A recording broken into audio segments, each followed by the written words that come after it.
In this video, we will learn about the preparation and equipments that are needed for intubation and the role of a nurse to ensure that all those equipments are working properly. The use of each equipment in the process of intubation is explained for better understanding. On that note, let's get started.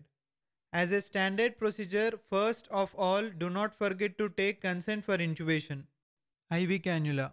Check the patency of the IV cannula or the central line available for pushing the medications during intubation. If there is any block, place a new IV line for use. Laryngoscope. Laryngoscope is used to expose the laryngeal inlet under direct vision or line of sight to facilitate placement of tracheal tube beyond the vocal cords. Check if the blade fits properly with the handle.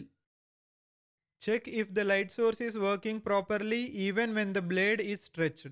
Make sure that there are no jiggly parts in the laryngoscope. The laryngoscope should be sturdy. Ensure that the bulb is tightly screwed and not jiggling. Keep 2 extra pairs of laryngoscope batteries with you, which may be useful in case of emergency. This is laryngoscope handle. This curved blade of laryngoscope is called Macintosh. This straight blade of laryngoscope is called Miller blade. Keep different types and sizes of endotracheal tubes ready like cuffed, uncuffed, subglottic and any other type of ET tubes as advised by the doctor as needed. By opening only a small portion of the wrapper of the ET tube, check if there is any leak of ET tube cuff.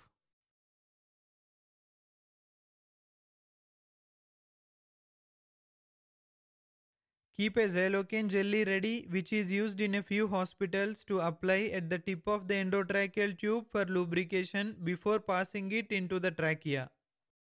10 ml syringe to inflate and deflate the ET tube cuff when required. Ambu bag for ventilating the patient. Ambu bag and mask should be attached to an oxygen source. Different sizes of ambu masks which are useful for pre-oxygenating the patient. Bougie, which can be used as a guide wire to easily advance an endotracheal tube into the trachea. Stylet. Stylet is an instrument which can be used to change the shape of the ET tube the way we want. Stylet can be used to easily pass the ET tube into the trachea in case of difficult intubation. Capnometer.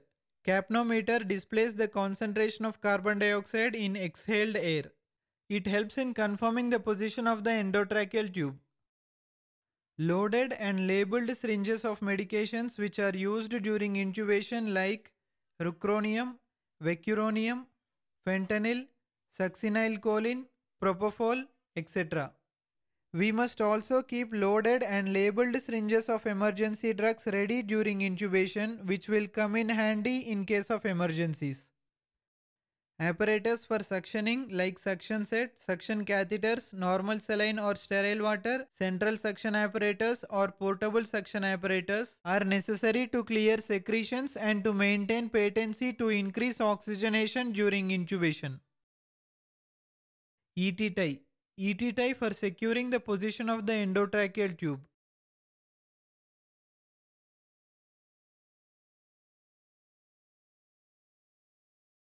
Dynaplaster. Dynaplaster is used to secure the oral airway. But in some hospitals, dynaplaster is used in place of ET tie for securing the endotracheal tube. Keep a stethoscope ready for checking the bilateral air entry. Make sure to arrange personal protective equipment, that is PPE, like cap, face mask, gloves, gown, etc. for you and all others involved in the intubation process. Keep ready different sizes of laryngeal mask airway and a tracheostomy kit with different sizes. These can be used in case of failure to intubate with the endotracheal tube. Keep a calibrated mechanical ventilator ready with its hosepipe tips properly fitted in its oxygen and air pressure ports, and make sure that the power source for the ventilator and syringe pumps is working properly. Keep the ventilator tubings, catheter mount, servo guard, HME filter ready so that we can connect the endotracheal tube to the ventilator after we finish intubating.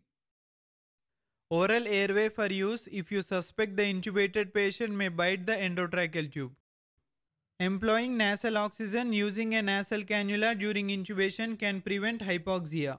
It extends safe apnea time and improves first pass success attempts. The time period between becoming apneic and oxygenated via intubation is a vulnerable moment in the patient's oxygen status. This suspected hypoxia can be possibly be reduced by using a nasal cannula. Magill forceps. Magill forceps are used to guide the endotracheal tube into the laryngeal inlet during nasotracheal intubation or a nasogastric tube into the esophagus under direct vision. It is also used in the removal of foreign bodies during intubation. Keep all the colored dustbins within reach to discard the waste. Rayleigh tube. Placing a Rayleigh tube can prevent aspiration if we do not know when the patient last had food. Try to label each equipment clearly with capital letters so that it is easy for you to pass each equipment to the doctor who is intubating according to the sequence of steps involved in the process of intubation. So these are the equipments and preparation that you need to follow before intubation. If there are any other equipments that you use and any other preparation that you do other than this, please comment below. If you like this video, don't forget to hit that like button. Thanks for watching.